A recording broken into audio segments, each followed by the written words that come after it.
and also Dave Thorpe from Age UK North, South and West. And I'd like to just start off by saying thank you. I will do another thank you later as well, but I'd like to start off just by saying a thank you for coming this morning. Dave, particularly Dave Thorpe, for coming. Sarah Frigate from his organisation was actually coming to deliver today and unfortunately wasn't available. So Dave gallantly has stepped in at the last minute. So we really appreciate that. Thank you, Dave. Otherwise, I might have had to do it from memory, from what you've told me, and that would be terrible. So it's really, really good that you're here. So thank you. So we will be recording the session. We have a member of our team, Ray, who's normally here, who moves our recording onto our webinar page. And she's on leave this week. We will attempt to do it without her being here, but just in case you should look and wonder why the recording isn't on, it will be because technically we've had some difficulties, but it will be up as of Monday at the very latest. The slides and accompanying documents will be available on the webinar page today. So the things that we talk about will be available for you to view. It's only the recording that might be delayed. Okay, so probably time to start the presentation. So Joe, if you could start the recording. Oh, you have, that's brilliant, thank you. So we're looking today at adapting and reopening of services. And after last night's announcement from the Prime Minister Boris Johnson, I expect quite a few of you are very eagerly waiting to hear exactly how that's going to impact on your service that you run.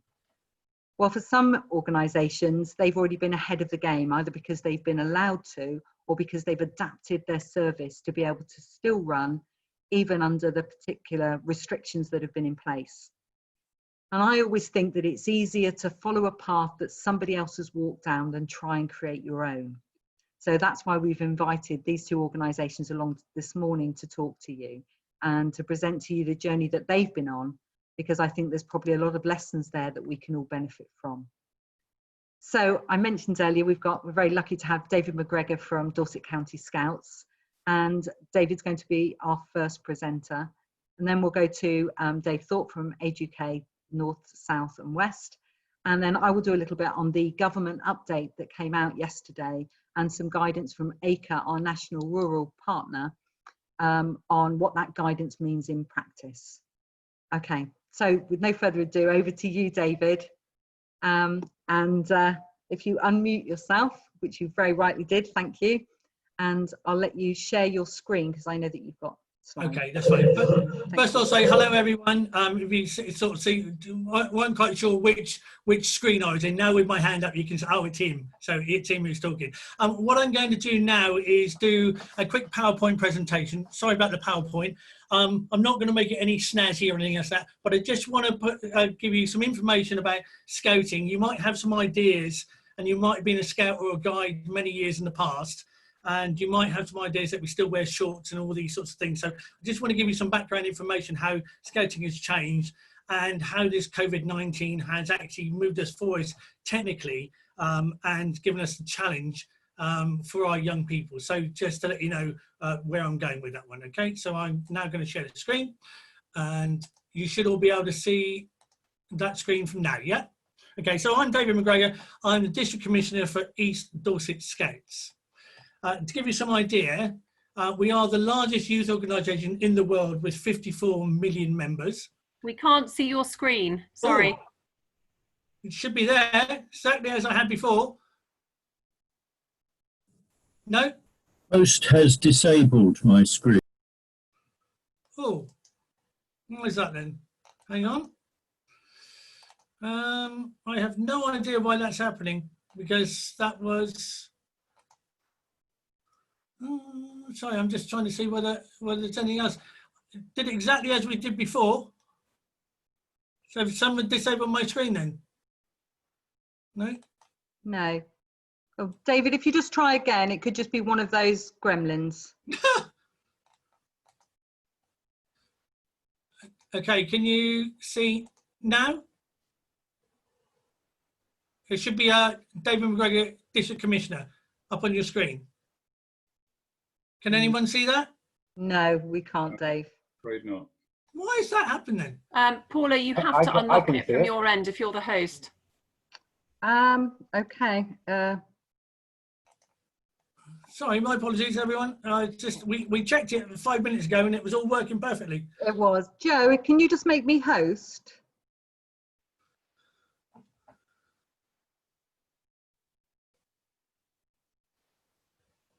It's not me. I can't see where the unlock screen thing is. No, can I? Okay, if you just try again, Dave.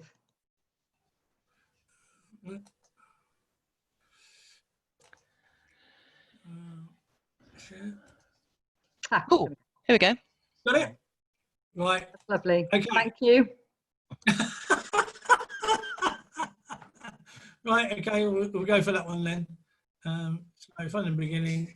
Right, okay, sorry everyone. Are you all there now, yeah? You can see Yes, that? lovely. Lovely, thank you, Dave. Yes? Yeah, good, sorry, thank you. Right, okay. So this is who I am, David McGregor. I'm the District Commissioner for East Dorset District Scouts. We have kept all our districts exactly the same as the old county was before, okay? Just to let you know, the new image that we've now got, that changed 2 years ago, and we're just going through a transition of changing all our logos over. So just to give you an idea, we are the largest youth organisation in the world with 54 million members, and we are the largest voluntary organisation in the UK, and Paula and everyone else about our organisation, and keep reminding them that we are a very large organisation. Dorset County Scouts has 6,911 youth members, and we have over 2,377 adult members, and we're divided into 8 districts within the county, and that gives you an idea of how large we are. Myself, I'm in charge of 1,185 youth members and 285 adults. And the way we're set up, that we have a hierarchy where the local decisions are with Dorset County and with a national framework. But the actual ultimate responsibility for each of the district is actually with myself. So I'm both responsible for not only youth members, but also I have a duty of care for my adult leaders. And just to give you an idea, each district and scout group is their own charity. And within the Scout organisation, we have over 800 charities. Okay, so we are dealing with that quite a lot. For those of you who don't know, we accept girls, and we've been accepting girls for many, many years, and 10% of our membership are girls. And we now have Beavers are 6 to 8, Cubs are 8 to 10 and a half, Scouts are 10 and a half to 14. Explorer Scouts now, and if you've ever been in Scouts before, you would know them as the old Venture Scouts, which has been disbanded. And because of obviously sort of age range of the law, we now do Explorer Scouts for 14 to 18, Network, which is 18 to 25. And when you become an adult, you carry on now because of the Age Discrimination Act that was all stopped, and you can now carry on for as long as you like.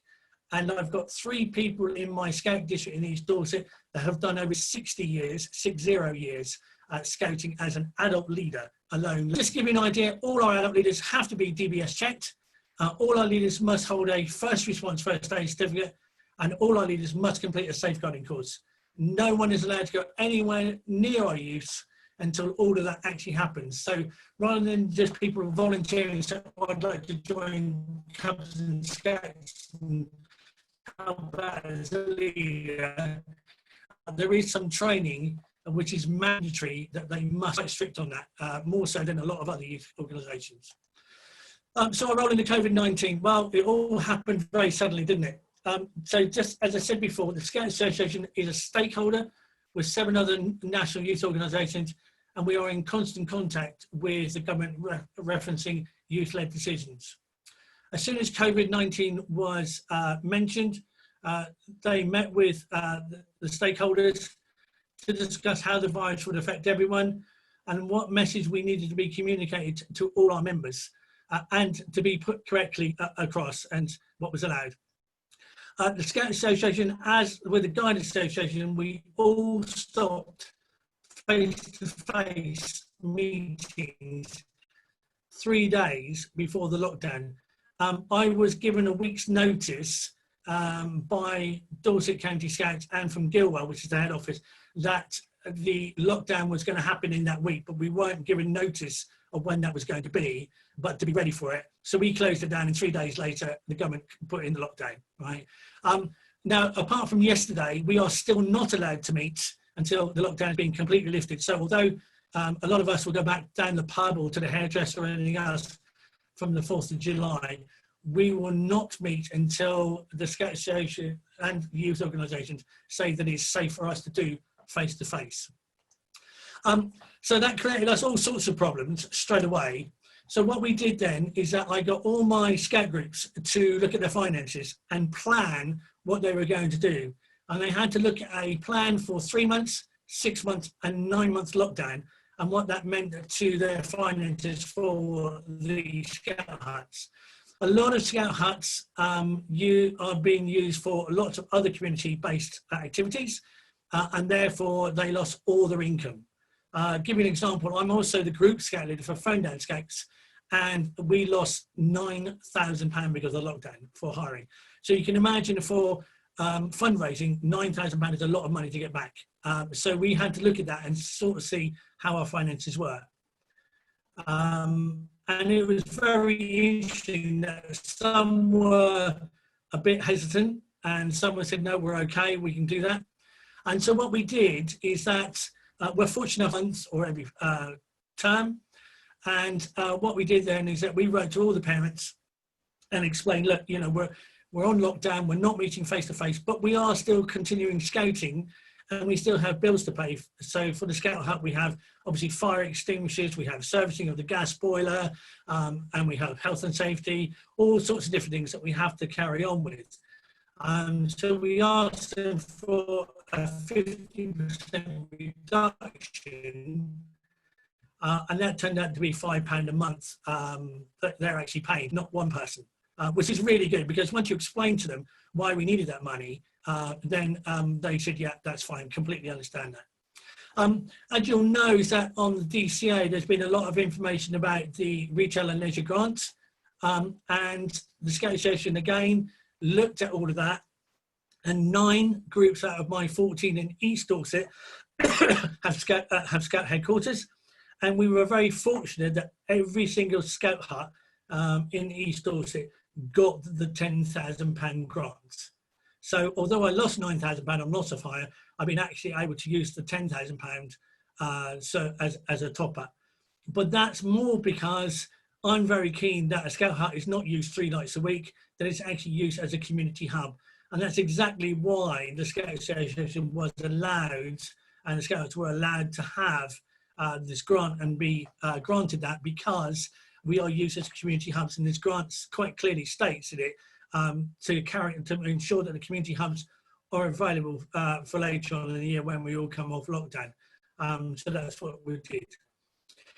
Then those groups that meet in village halls or anything else, we spoke to the landlords and said, right, okay, we're not meeting at a certain time.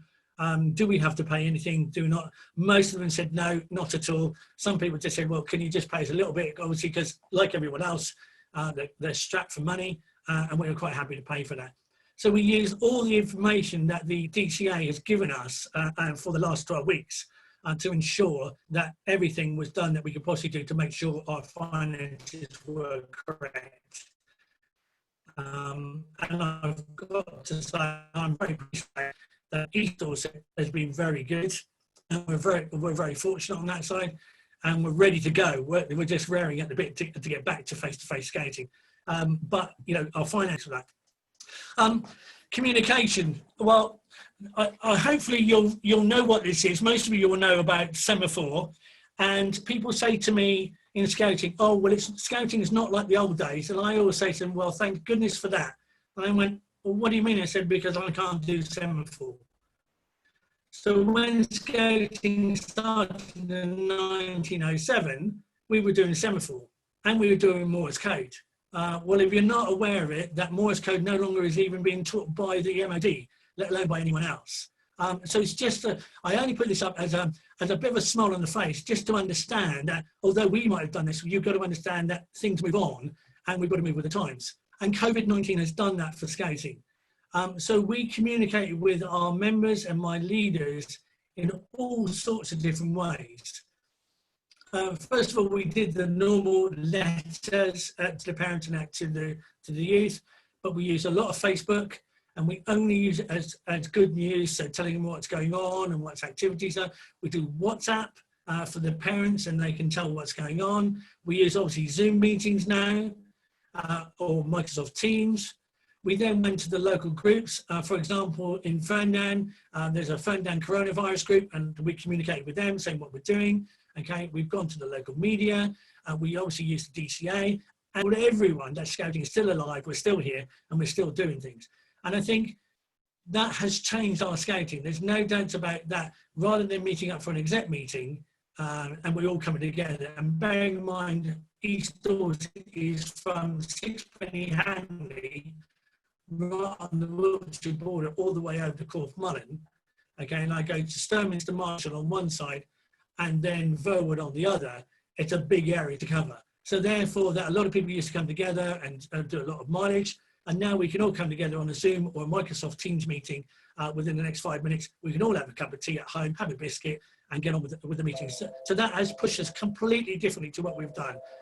But really, really good as far as we're concerned. Really, really good. So just wanted to say that has been exceptional for us. You'll probably know then that spring and summer term are our busiest time, and with the weather that we've just had, it's just been amazing. So we would be out there doing hikes and camps and archery and rock climbing, orienteering. We had Africa and France, and those have all had to be cancelled. So we thought, right, what are we going to do? So what we did, okay, and so I just give you some ideas of the adventures that we do. So everything we do on our program is about adventure and fun, okay? So we couldn't do any of those sort of things. So what we did is that we got on the computer, we did our Zoom meetings, and we did virtual sleepouts. Last night, I was talking to a group of scouts who did pizzas. We then did a knowledge quiz. And then we did quizzes, we had debates with the older people, the explorers, the 14 to 18 year olds. You can imagine their debate about Black Lives Matter, whether we agree with it or not, you know, but they come up to say whether it was good or bad and what they should be knowing, those sort of things. And it was really good that we would not have had those sort of things had we not been online. They would have just sat there doing nothing. We've then used our computer skills to do new knowledge. What 3 words, if you haven't got it on your computer or on your phone, I suggest that you have it.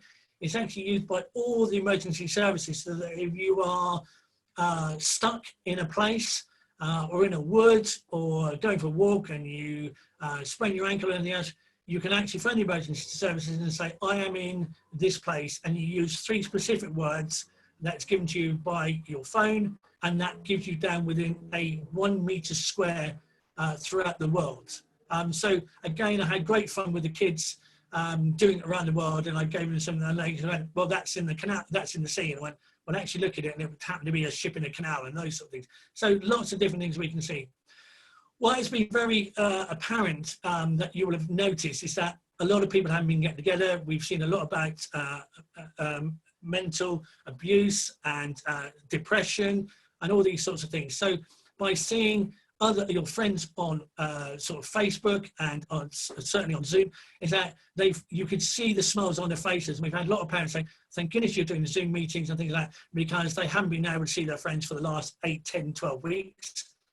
And they're seeing that. So again, it's great for the parents because they can see us interacting with the youth and obviously doing with social interaction. We've done a lot of exec, which is really important to us. Although we're not being on face-to-face, to give you an idea, for the first week of the lockdown, the Scout Association at Gilwell dealt with 30 safeguarding issues. So, and that could be about only one person, one adult being on the computer when there's a whole load of children, or someone's been in touch with someone else, or what's mainly happened is that a lot of young people now, youth organisations have been devastated with funding, and they haven't had the youth workers around, and the Scout Association has actually picked that up, and that has gone through the roof, I've got to say, with our safeguarding. So that hopefully we're being able to pick up some others that would not have normally been picked up by ourselves. Other things we've done in the community is that we've again done face masks for all the care homes, certainly in Ferndown again. We were very lucky. You will remember 3 or 4 sessions ago, Tesco's were on the DCA webinar and said about a community grant. We spoke to Tesco's and we said we'd like to donate some face masks for, and they get within literally 3 or 4 days, and we were able to purchase some more face masks and make them up, and we were actually able to give them to care homes. So that was really pleasing for us. Food banks, 3 of my scout groups, scout huts, are actually being used as additional food banks. So we can actually get a lot more around in the communities, because we're really committed to actually being part of the community rather than being anything else. So what have we done after the lockdown? We've been looking at now revised risk assessments, and obviously that's changed from the 2 metre to the 1 metre. We've been looking at whether we can actually hold, which are my 6 to 8 year olds. We've got 20 young people. Unfortunately, we don't have a space enough for 20 young people being 2 metres apart. So we were then looking about how do we hold those meetings? Is it going to be 2 sessions, 1 running after each other, 2 nights instead of 1, all sorts of different things. So we've had to revise all our risk assessments. We've done extra cleaning. We've had a cleaner in specifically to do that. And again, this is what we're going to use some of our £10,000 to use for the extra cleaners. Obviously on that, we're looking at social distancing. We've been looking at the signage, which we've already purchased. We've already purchased 3 anti-bac dispensers for each scout hut to make sure that in the toilets and in the hall and in the entrance and in the kitchen, all sorts of different ways that we're making sure we're ready to go.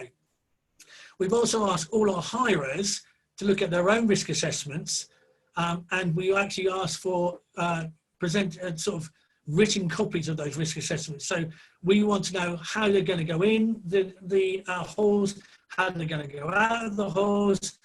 For example, we've got Slimming World in one of them, and we're saying, right, well, Slimming World is fine because you can keep your social distance, but I've also got a wrestling group that uses one of my scout huts.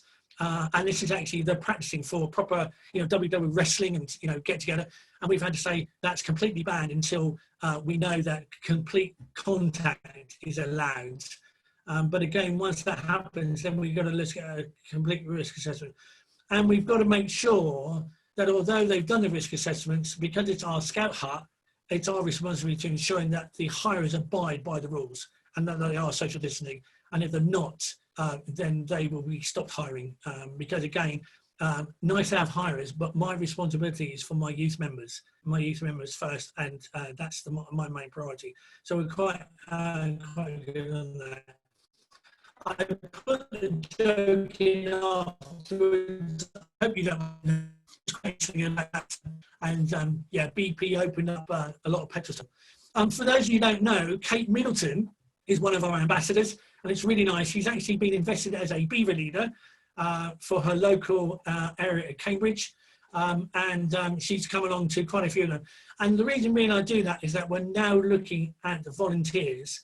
We know that when Boris Johnson asked for a lot of volunteers and a mass number came up, when COVID goes and the lockdown eases, then we'll have a lot of volunteers saying, well, what do I do next? And we're now approaching those sort of people saying, come and join scouting. Come and help us. If we have more adults, we can have more young people to join, and that's what it's all about. So we are now actively looking about how we tap into those volunteers. So we're back. So when we go back, we're looking at what we're doing to ensure that scouting returns on a weekly basis, and we're advertising for members and actual advertising on Facebook. Facebook advertising, if you don't know about it, it's actually very cheap, and you can actually go to certain areas and demographics and do that. We're now looking at advertising on the roundabouts. You'll see the signs on the roundabouts. We're looking at so that we're getting more adults in. We're looking at social events for members and families. We're looking at activities for subsidised activities, starts into training, and we have a very good training system, actually recognised by the Institute of Leadership and Management. And that can be either via Zoom, social media, we can do face-to-face, all sorts of different things. But some of the activities like our rock climbing or our archery or our abseiling actually costs money. Now, normally that's a local group will pay for that. Well, we're now looking at that £10,000 saying, right, we'll pay for that instead. So we're actually looking at finances. And then obviously we're looking at some really nice equipment that we can buy to help out with regular activities that we may not have been able to afford. And we're just making it more interesting for the young people to come back. To give you an idea, when we come back, the Scout Association reckons that they're going to lose about 30% of its members, which is quite a drop because of obviously all of this. And hence why this slide shows you what I've been thinking about in my district, about trying to make sure that we go further and further on that side. Okay. So yeah, lots of different things. There's still lots of meetings to going on.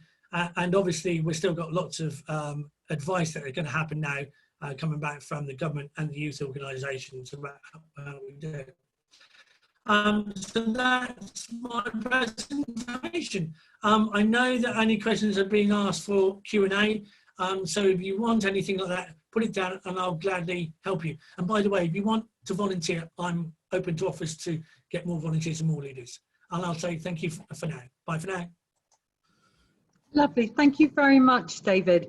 I don't know about for some of you, but I caught you in slow-mo voice for a few of those slides. Okay. And I have to say, if anything, it just enhanced the variation of the presentation, which was lovely. So thank you, David. So much information there to absorb. Do remember, we will make the slides available to all of you on our webinar page. So just go to our usual dorsetcommunityaction.org.uk, look for our webinar page, and everything will be there. Any trouble at all, just contact our helpline or inquiries and we can signpost you directly. Look out for our e-bulletin tomorrow, which will also have the links in it. Okay, so thank you for that, David. If you do have any questions for David, please do pop them in the chat and we'll come to them at the end. If I hand over now to Dave Thorpe from Age UK North, South and West. Dave, look forward to hearing how your organisation's been getting on. Yeah, good afternoon, everybody. So you've definitely got the stand-in act for Age UK North, South and West Dorset. Thanks, Paula. Just a very brief introduction around the organisation. We do cover North, South and West Dorset. We're an independent small charity, contrary to what a lot of people think. We're not part of the national Age UK. So I'm going to take you on a brief, there are only 6 slides, a brief journey from pre-COVID through what we're doing now to the plans that we've got in place to come out the other side and for realignment. Just before I start, Sarah does send her apologies. She would love to have been here, but unfortunately she can't. So the first slide, the reason I put this up is it David, actually, I'm sorry, Dave, to affect your flow. I've just noticed the slide is very, very big on the screen. If you carry on talking, I'm just going to make it slightly smaller. Okay, so I'll just stop share and share again. Okay. Okay. Please. So the first slide was really important to us in terms of the decision making. This is the trustees and the organisation around deciding what we did when COVID started to be raised as an issue. Most importantly, the trustees and ourselves focused on the second bullet point, and that was that we should be there, any Age UK in my view, should be there to help older people who need us most. Actually, during this crisis, we have moved away from supporting just older people and we support anybody who's in need. But the decision was that despite the risks to the organisation, I'm sure many of you on the call today will have had risks around finance. Despite those risks, now was the time for any Age UK to stand up and actually do more than we had been doing previously. So if I can have my next slide, please, Paula.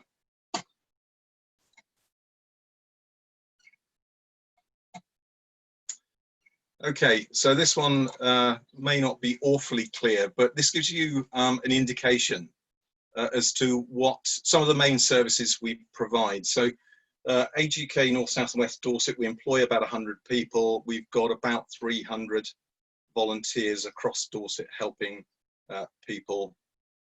If you could go back, please, Paula, helping people. And the slide just identifies those in red are paid for services, and the business model that we have had is that we provide, I'll keep talking, we provide some services and we charge for them, and those fund the free services at the top. So information advice, we've got a team of really experienced people who advise on matters such as housing. It's a version of the Citizens Advice Bureau, but Citizens Advice would perhaps take on the more complex issues from us, and we would happily signpost there. We've got a reach out team. They go out to people who are more isolated, have travel issues or issues of loneliness, and will set them up and signpost them with people who will make a friendly call, so the befriending service, and also signpost them to other organisations if they want us to and if we feel it's the right thing to do. Provide benefits advice, and we bring in over £1 million worth of benefits to older people in our area every year. Good neighbours and advocacy, dealing with problems either in and around the home or things that people can't solve for themselves. But just coming up to around the 20th of March, our services, which you see below that, home support, that's cleaning, washing, cooking, shopping, cognitive stimulation therapy, dealing with mild memory issues and helping people retain their memory. Foot care, we've got clinics all over the area. All of those services, and in particular retail, which I'll go on to in more detail later, all those services were where we got all our income from. And we based, as everyone will know, closing all of those down on the 23rd of March. So no income, or almost no income. But decision of the trustees is that we will take our expertise in the top 5 areas and we will put that into use for the benefit of older people and other people across the county. So decision made, we stand up, we do more, we don't do less. Other organisations were in different positions, I understand that, but we decided not to furlough all our staff, and we would work on the risks, and I'll talk through how we did that in a moment. So if I can have the next slide, please, Paula. So I make no apologies for this. Many of you, I recognise many from other seminars that have been held by Dorset Community Action, and we used many of the planning tools that they've been talking through. First and foremost, we gathered as much information as we could, and we continue to do that. What that does, that allows you to find out where you've got information gaps, and you can then start working on those. But our risk assessments are constant: organisational, reputational, operational and financial. I'll talk about an operational one around the opening of the shops, just to give people some indication as to what we've done. We haven't yet opened our shops, even though we can. But organisational, reputational, there would be a real reputational risk if any Age UK stepped down, furloughed all their staff, and didn't provide a service. So that's what drove the trustees to make a decision around standing up and doing more. But we review those risk assessments on a weekly basis. We review our financial predictions on a weekly basis. And that not only, and very similar, so I'm going to avoid some of the same things that David talked about, but we do 3 months and we do full financial year predictive cash flows, and they are updated, like I say, on a weekly basis. That has helped us no end. Difficult to do because some of the things you're talking about, you're guessing. Are you actually going to get in, for example, a grant that you apply for? Some you do, some you don't, but we do our very best around that. It's been really helpful. And then you put the plans in place to reduce the risk and to look for the opportunities that present themselves. So, for example, we've been talking to older people across our area, and their needs and wishes have changed. We had assessed prior to COVID that actually the demand for people needing more IT support was reducing. It's now absolutely going in the other direction. So there are opportunities for us to help an awful lot more. And then the process is you deliver your plans and you review and assess to see if they're working.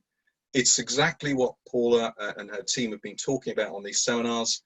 It is about assessing the information you've got and going round a circle, however quickly or slowly, to make sure you've got the right plans in place. And genuinely, we've got those. And I quite happily, outside this, talk to anyone who wants to talk through the type of assessments we've been doing. More than happy to do that. So if I can go on to the next slide, please, Paula.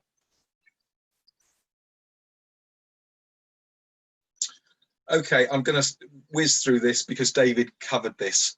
The most important thing on our journey was to communicate with the people that we have contact with. That's our staff, our brilliant volunteers, the people that we saw as clients, and anyone else over the period who wanted advice or support or needed some help with us, and we listened to them. And we have changed what we do as a direct result of what we have been told. We involved our staff and volunteers in what we did because standing up what we have done, and I'll talk about it in a moment, what we have done over the last 3 months took a huge amount of work and a huge amount of commitment. People changed roles overnight.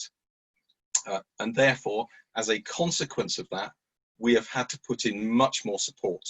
We have had to monitor the health and well-being of staff much more closely than previously, because we were dealing with different things. People were going through change, which is sometimes difficult to do. But our line has been for some time, we will be open. We will tell everybody what's going on. We will tell everybody what we're going to do, and we're going to provide a clear direction for the future. So next slide, please, Paula.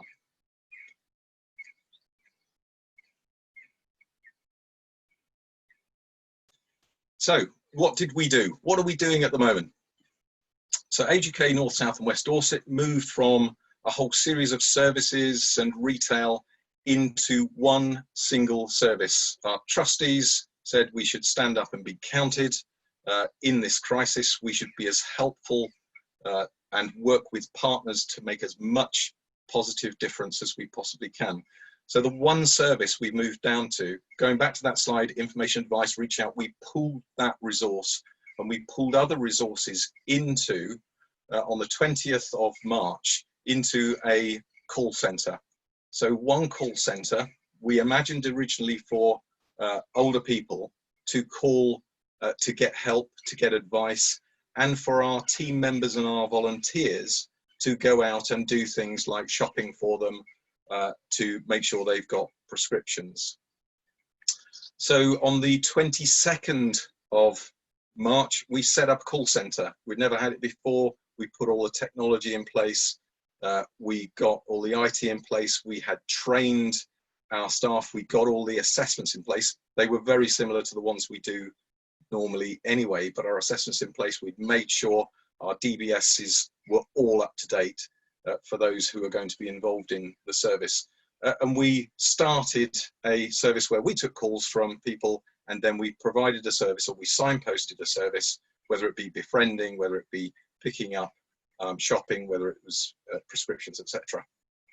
So one purpose, and that was to make a difference to older people and others who need it at a time when they are most in need. One telephone number, so setting up one telephone number with a series of people taking calls both on computers and on telephones, and one standard through the assessment process. The day after we set the call centre up, lockdown came in.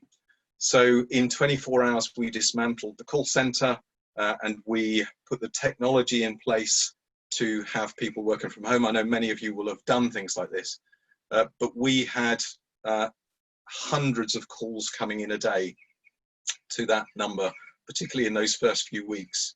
And to be able to take it from a set up call center to working in people's homes was actually a really complex piece of work. But within 24 hours, we got up and running, and we had systems in the background so that we could see if we'd missed any calls, and we phoned people back if we had.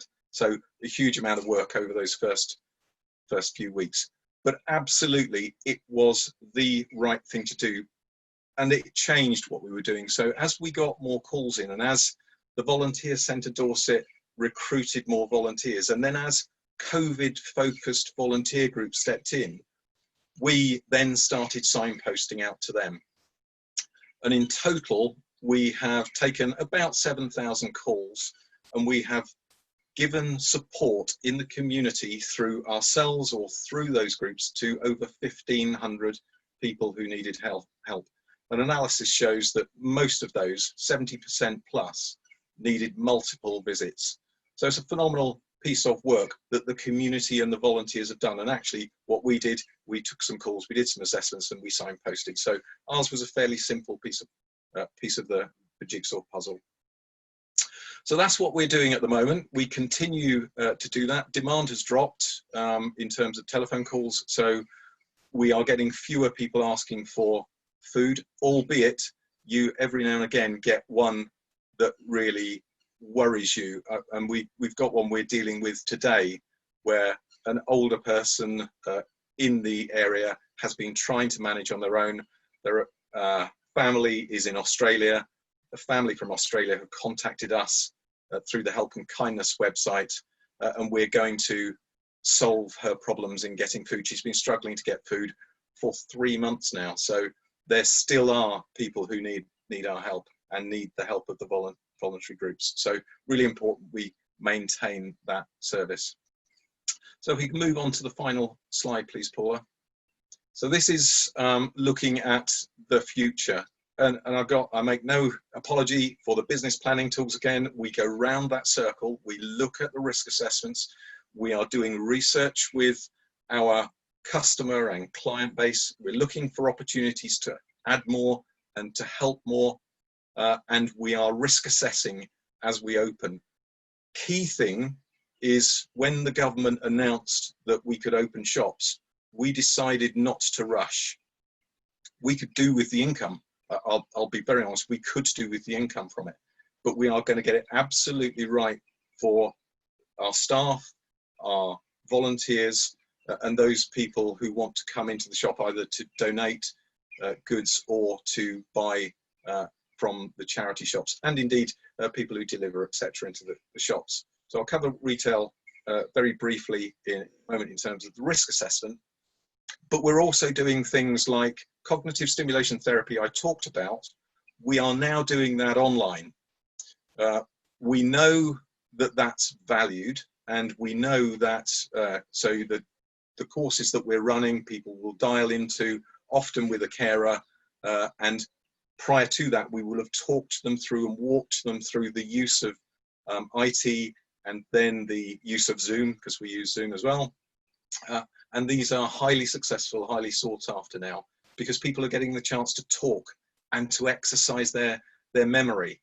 So those are doing really well. We're also bringing exercise classes online. So we're changing slightly. We still see the benefit of a face-to-face discussion for people's well-being being where we want to get back to, but it will be a combination of new services, use of technology, etc. Foot care, that's not something we've opened yet, but people we know are desperate to have their toenails cut, because that's about, particularly older people, about being able to get out and about, being able to exercise. So we're going to bring that. We're working with the NHS podiatry team, and when they go live, we will go live. Again, we've got the PPE in place. We've got all the precautions in place. Home support and computer support as well. So retail. The risk assessment around retail is really detailed. It will be very similar to the opening of other premises and other organisations. But just to give some thought around it, and I'm quite happy to share our retail risk assessment with anybody who wants it. Interestingly, I also got an email today from Age UK, the National, sharing a video of how to open a shop. I haven't looked at it yet, but if that's useful, I'll share that as well. That might simplify things a little. But in summary, you look at individuals and the groups that they come in. So for example, our staff will be in different groups. There will be some who are shielded, and there are some who are shielded at the moment. There are some who are vulnerable because of their age or for other reasons, and you have to risk assess based on those needs.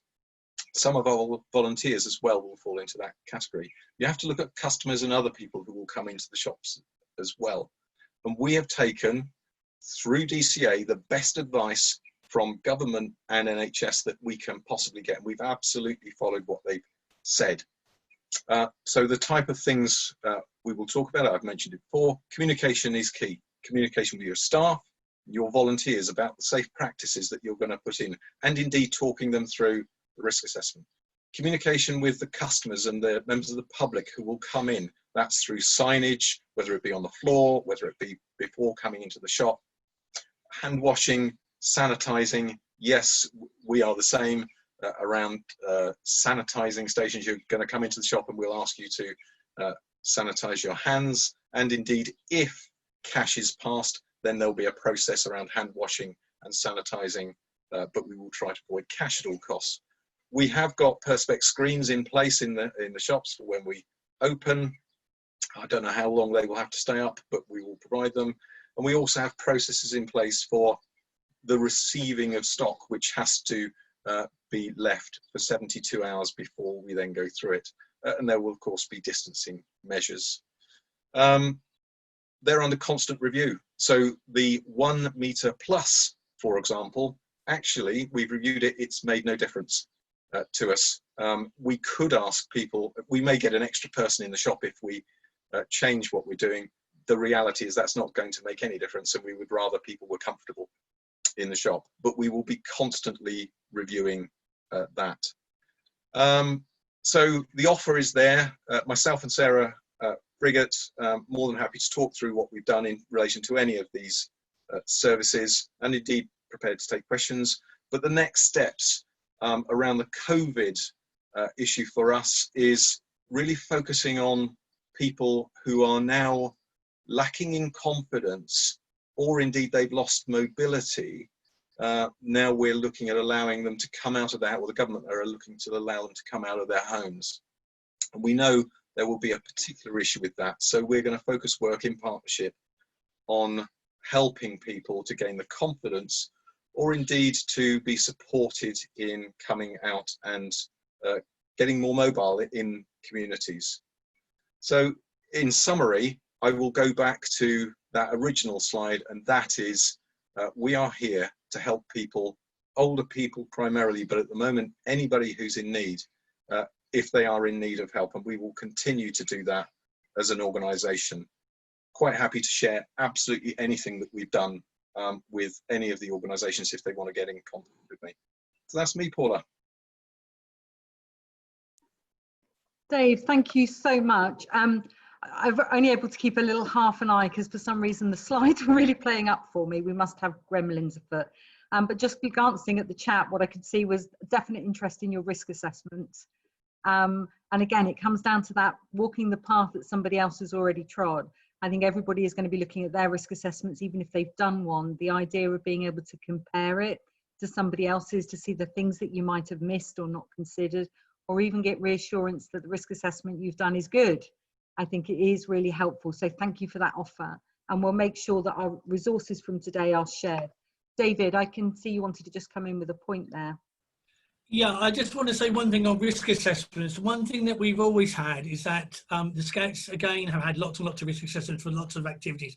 And a lot of people have said, oh, great, has anyone got a risk assessment on archery or whatever it might be, or Scout Hut, and I can use that? And we've always said, no, you can't.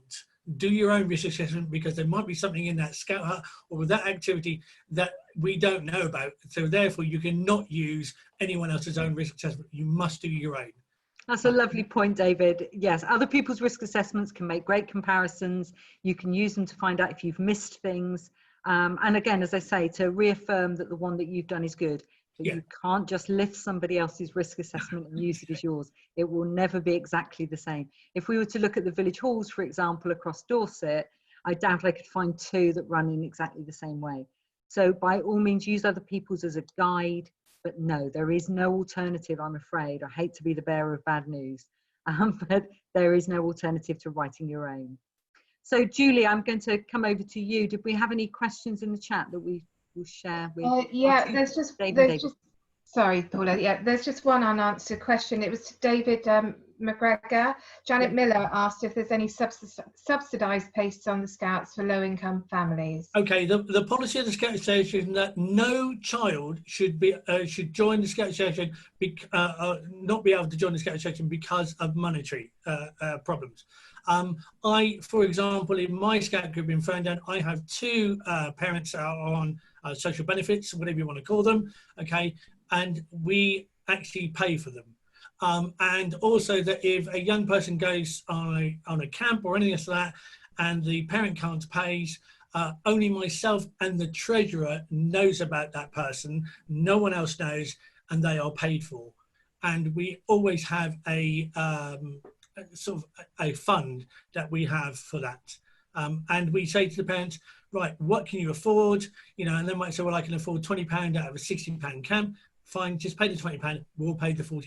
So please don't ever think if you're on any sort of things and low income that you cannot join Scouts. That is not true. We will always welcome you. And also, not being horrible on this, I can see, and again, not being horrible, I can see every face that I can see on my screen is white, and I do apologise for saying that, okay? But we take all ethnic groups, including Muslims and coloured and Asians, all sorts of different things. We seem to be having the old thing of, well, white Christian group, military group. We're none of those sort of things. We have moved. We are Scout movement, and we have moved with the times. So please, as I said about the girls, please don't think that, you know, that they can't, they can. Lovely, thank you very much, David. So I suppose my sort of summary from both of the presentations would be, firstly, keeping in touch with beneficiaries, how important that was. Dave Thorpe talked about research, so asking your beneficiaries what they want. It seems really simple when somebody else says it out loud, but actually, of course, it is fundamental. We can make lots of assumptions about what people want, but actually asking them is going to always be the best way to find out. And as Dave McGregor highlighted, if you go to your beneficiaries and you explain to them why it is that you need money still, people will support you. They will support you with membership fees. You can reduce them. You can meet people halfway, but actually people want your organisations to still be there in the future. And for a lot of people, they don't understand that your organisation might be at risk without some of that subsidised help like membership fees. Really important to explore new activities. We can't necessarily keep doing what we've always done. So we've got to start looking at new options. And we've also got to challenge ourselves on how inclusive those options are, particularly around digital. We know that there are large proportions of the population who have difficulty, whether that's through broadband speeds, access to IT, or even the skills necessary to be able to use IT. Many of those I've demonstrated this morning with my interesting IT skills, but we've all got some issues, and it's about being inclusive and making sure that we don't make assumptions. Assumptions, for example, that older people can't use IT. We know that to be a wrong assumption. There is likely to be a higher proportion of older people who might not have full access to IT skills, but they are using IT. So we can't make assumptions and also think that all young people have access to IT, and they may not have broadband at home, access to a laptop, maybe dependent on data access on their phone. So it's just being aware of not making assumptions and being as inclusive as possible when looking at new activities. I love the fact that David McGregor mentioned about safeguarding. It's really important that we make sure that our communities have as many pipelines as possible to keep them safe. If you're not going to be opening as an organisation, is there a helpline that you can signpost people to? Is there a banner that you can put on your website reminding people about some of the domestic abuse helplines or ways to access for safeguarding through the council? Are there things that we can do to make a time when people can feel very cut off, feel more connected when it comes to keeping people safe? I loved the one purpose message from Dave Thorpe there about we all have a purpose within our organisation. We have our charitable aims, and all this should really be about how do we continue to meet those charitable aims when our services are being restricted. And if we keep that one purpose to the forefront of what we do, it actually makes it much easier to engage with what's going on right now. I love that. I kind of want it on a t-shirt, one purpose. And I think that will keep us all going. And as we move forward and thinking about what's going on in our communities, if you're not able to open your organisation, how can your organisation still get involved in what's going on in the community? And again, you may not be able to take an active part, but can you signpost? Are there posters that you can put up on the outside of your building? Are there ways that you can get messages to your members, your beneficiaries, to let them know about the Help and Kindness website, which will signpost to most of the services that are available in Dorset, as well as local businesses? So be part of what's going on, even if you can't open up your organisation at the moment. And then, of course, we come to some of the nuts and bolts, the risk assessments, the cleaning. What help do you need in order to make that happen?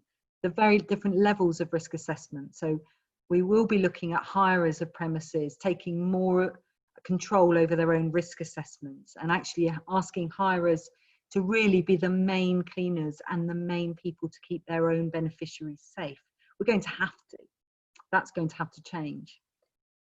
Promotions. If you're going to go back open, if you're going to reopen, tell the world, get that message out there, let people know what's happening, and let them know the restrictions as well, so that there isn't a false expectation amongst people of what it will look like. We do have probably more people put themselves up for volunteering over the last 12 to 13 weeks than we've ever had in Dorset. The conversation should be shifting from I don't have enough volunteers to how do I get my hands on the volunteers that are available? Not literally, obviously, I'm not sanctioning that. But we do need to make sure that all those people who are currently volunteering as part of the crisis response are still there volunteering when this crisis is over. Volunteer Centre, Age UK, ourselves, CAB are working really, really hard to bring together that Dorset community response with the help of Help and Kindness to make sure that access to those volunteers will still be there. We're working really hard with the CCG to make sure that access to those NHS volunteer responders will also be there long term. So if you need volunteers, start contacting the Volunteer Centre, let them know, because we need to know where the need is in order to be able to signpost people who are currently volunteering to new services. So shout loud and proud on that one. And the other thing that was very, very clearly highlighted by Dave Thorpe and his amazing organisation was don't rush. And I'm going to go on to talk about the government messaging that came out, but there can be a feeling of push, right? We've been given the go ahead. The 4th of July now is being talked about, the new post-COVID Independence Day. Yeah, not sure about that one, but it's being talked about a lot, and you can have that sense of momentum like you're running down a hill. Got to be there by the 4th of July. You don't stop. And in fact, all of the messaging that we're getting this morning from partners is exactly that, is actually apply the brakes right now. Stop, look at where you are, plan your own reopening. We've got an earliest date, the 4th of July. So obviously, legally, nobody can do anything until that point.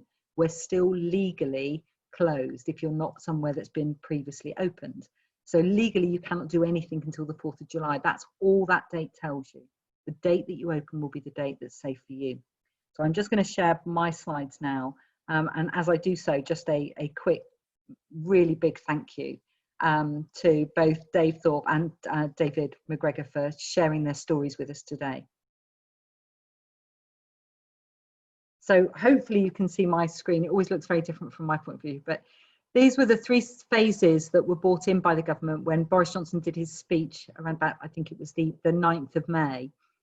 And we've moved into phase 2, which is the smarter control phase, which also links up with test and trace. The only next phase that we will hear talked about is when we actually have reliable treatments or a vaccine. So we won't really hear about phase 3 until those things become much more involved in the treatment of COVID-19. So phase 2 was broken into 3 steps. And it's very dependent upon the R rate, and it's very dependent upon that slope continuing in a downward movement for us to continue in the trajectory that we're going. We can see we're into step 3, which was highlighted around about July 4th, and the date of that has stuck. There was some movement with step 2, the reopening of non-essential, and of course some changes to the way that schools have opened. They haven't opened up for all age groups to do something before the summer break. So there's been some changes in step 2. And to be honest with you, I think probably I would anticipate similar within this stage, that we will still see some changes as we move through the preparation of the resources and the guidelines for being able to move about in this stage. So I'm just trying to find out my lighting pen, so just bear with me 1 second. There, so I should be able to point now. I was pointing, but none of you could see me, which is a bit silly. So I think we will see some changes in this step 3. So the 4th of July date, as I've said, is very much a guidance point from which before that, it's still legally not possible to open up.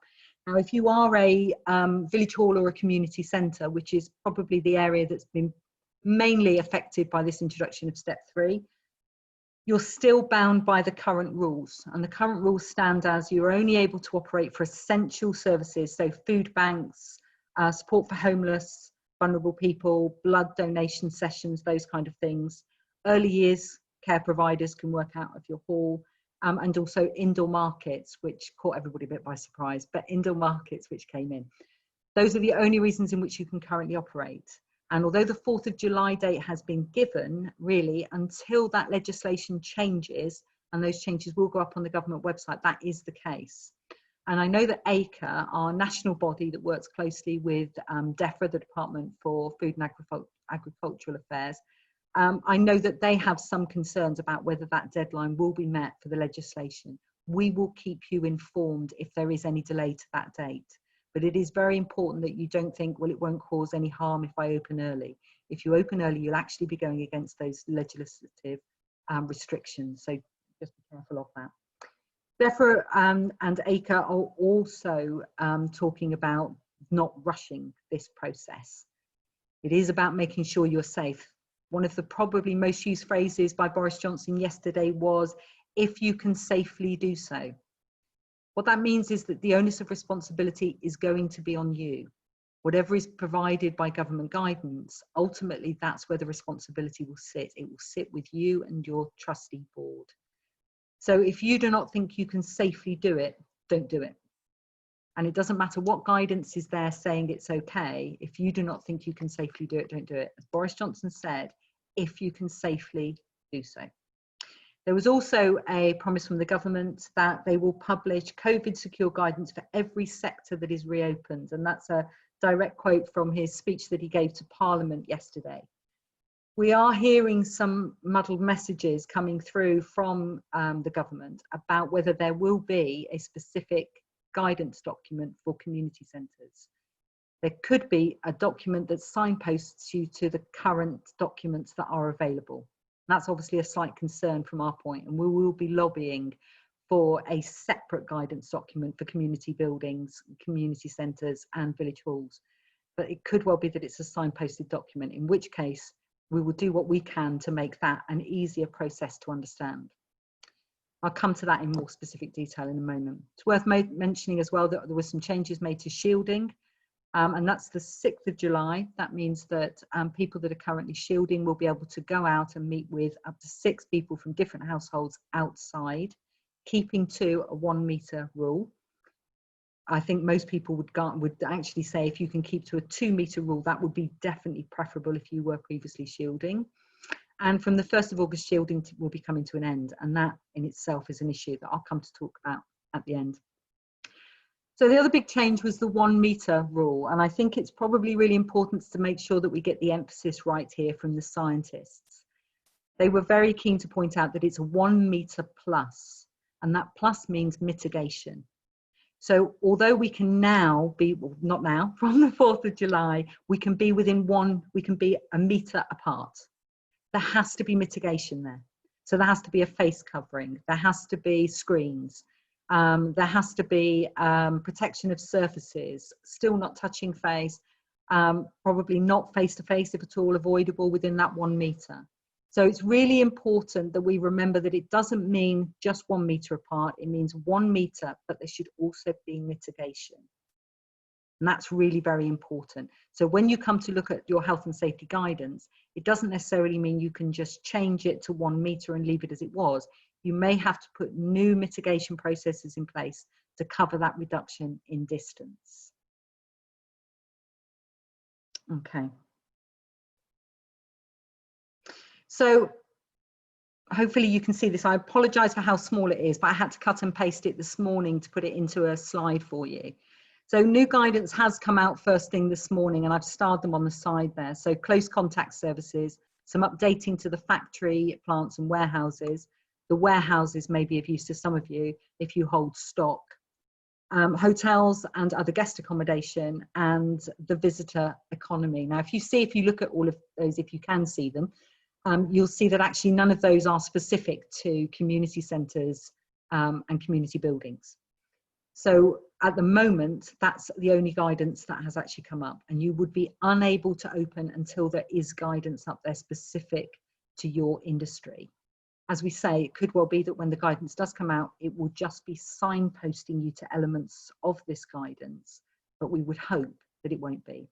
The web address to the side here, which will obviously be on this slide on our webpage, is the page that you would need to keep an eye on. We've also got on our webinar page previous sessions that we've done on health and safety, talking about, in particular, the 5 steps to safely reopening. So reopening village halls and community buildings, which from the guidance that was given yesterday is obviously one of the biggest topics for us as an organisation. But it is important to remember that other areas were also opened up. Also mentioned can be opening up from the 4th of July. So they were outdoor gyms and playgrounds, although it is worth mentioning indoor recreational facilities are not open, and that also includes changing rooms. So if you're thinking about outdoor activity, you won't be able to necessarily use the hall as a changing room facility for that outdoor activity, so you need to bear that in mind. Cinemas, museums, galleries, libraries, these were also given the nod. Social clubs, and as we've mentioned, community centres. Further guidance should be coming around choirs, the arts community, and of course live performances. So we wait to hear further instructions around those. So ACA, as I've mentioned already, who are the national body, have already produced some guidance to support village hall and community buildings in reopening. And that is available on our webinar page. It includes a risk assessment for the actual halls themselves, risk assessment for hirers, advice around Legionellas for buildings that have been closed, and also a really, really good 20-page guide that really goes through all the processes you need to think about when reopening a building. So putting into context a building that's been closed for a long period of time and the new safeguarding guidance as well. Next week, our webinar is going to be exclusively on this issue, so I'm not going to go through those guides now. They will be available on the web page for this webinar if you'd like to look at them in advance or begin preparing them, but we will be doing a detailed session purely around this issue next week. What I wanted to just highlight from the guide, and I am going to whiz through it because they'll be covering it next week, is just the incredible checklist that they've put together. And it really does start from the word go. So as of the advice that you've just heard, what's the first thing you should do? And the first thing you should do is contact your hall insurer to see what stipulations they're talking about and whether they have any concerns about the reopening in light of your insurance as it used to stand.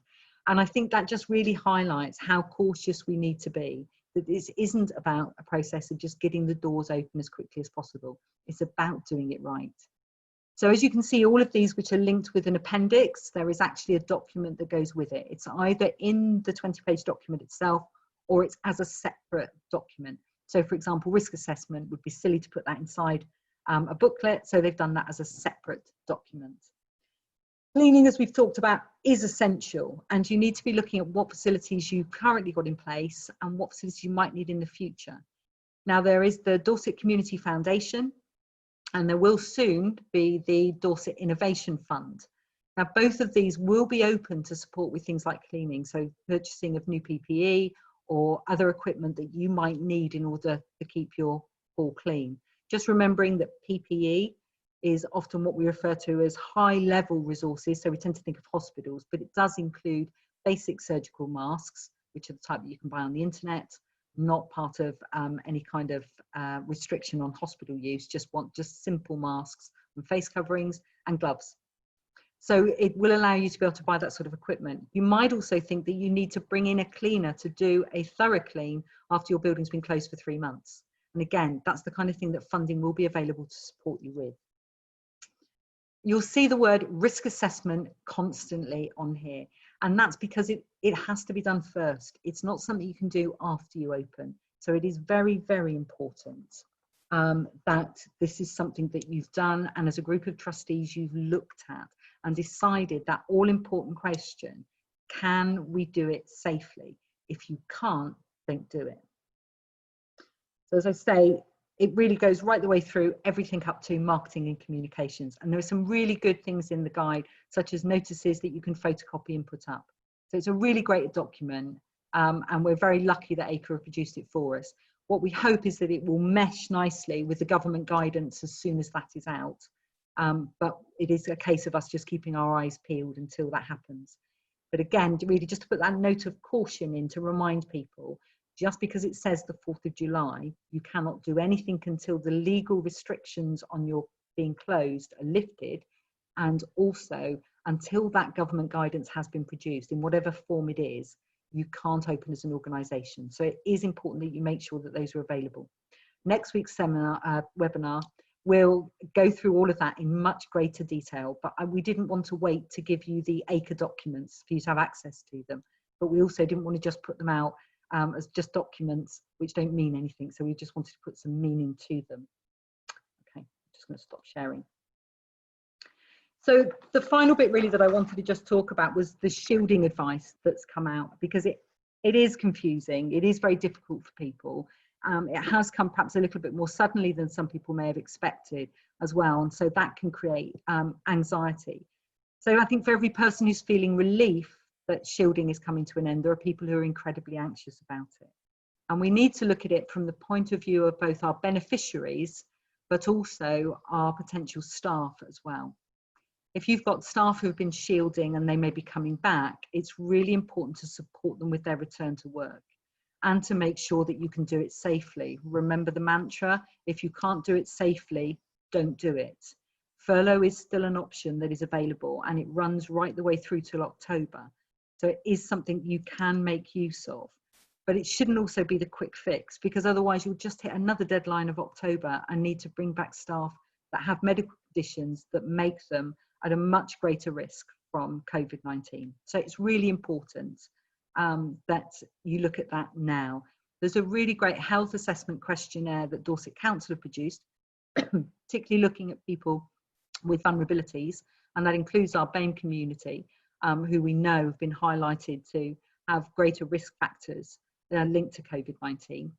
So that's a really useful tool to be able to open up a conversation with members of staff who may have particular concerns around their safety. And to remember, of course, that people are covered under the Equality Act. You cannot just dismiss somebody because of their health, because there is an onus on you to make your environment safe. Okay.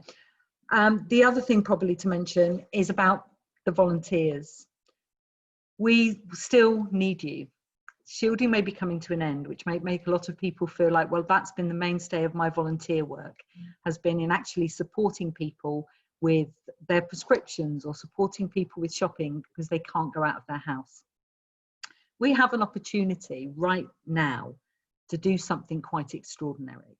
And that is to continue to support the most vulnerable people in our community when they're not in crisis. If we can continue with the level of support that we have been able to rally during this crisis, and we can plough that into the way that our communities function going forward, then actually we have an opportunity to find solutions for problems that have been around for decades, like isolation and loneliness. So this is a time to rally, a time to actually go forward and to actually do something that really could make an impact in Dorset. And that's really, really important. So this is not something coming to an end. This is not, oh, okay, back to business as usual, pull back, go back to work, not carry on volunteering. So we need to talk to our friends, our neighbours, our communities, and we need to remind them that these vulnerable people have always been there, even when there wasn't a crisis. And now we have a time to carry on and help them. So Dorset can come out of this stronger, more connected, and more inclusive. And all we've got to do is carry on talking to each other in the way that we have. So as we go forward, we're going to be looking at platforms and ways that we can bring people together as easily as we have during some of the crisis. We'll want to carry on doing our webinars, and that's something that we don't see stopping very soon. We want to also, as I say, make it easier for people to connect with each other. So we will be in contact through our e-bulletins and through our general messaging to see how we can do that, how we can bring people together easily. So as we move into this next step of the government's recovery plan, it's very important to realise that this is not an end, but actually it is a beginning. It's a beginning of how we want Dorset to be moving forward. And I think, just judging by the contributions that we've had from people over the last 13 weeks, that that's something we're all up for. So we'll carry on working together. We'll carry on doing our webinars. And next week, so I think will be really fascinating, talking about all the changes that are taking place. We should also have some more guidance that's come out by then from the government. So we'll have a greater understanding of exactly where we are legislatively wise. Legislatively? I'm not even sure that's a word. You have to forgive me, it's the end of the webinar. But through legislation, we'll have a better idea of where we are and exactly what the right guidance to be giving you is. Do begin planning. Do make plans. Can't emphasise that enough. But don't necessarily see the 4th of July as the day you open. In fact, I would say that is a mistake, and ACRE are reinforcing that too. Think of now as a time to put on the brakes, know what it is you need to do, and if you can't do it safely, don't do it. Lovely. Thank you so much for your patience, and it's been really fantastic seeing you all today. I won't be here next week, but I'm kind of jealous because I do look forward to seeing everybody's faces. So thank you for today, and thank you especially for Dave Thorpe and for David McGregor. Thank you so much for your time, and I look forward to seeing you all very soon. Thank you.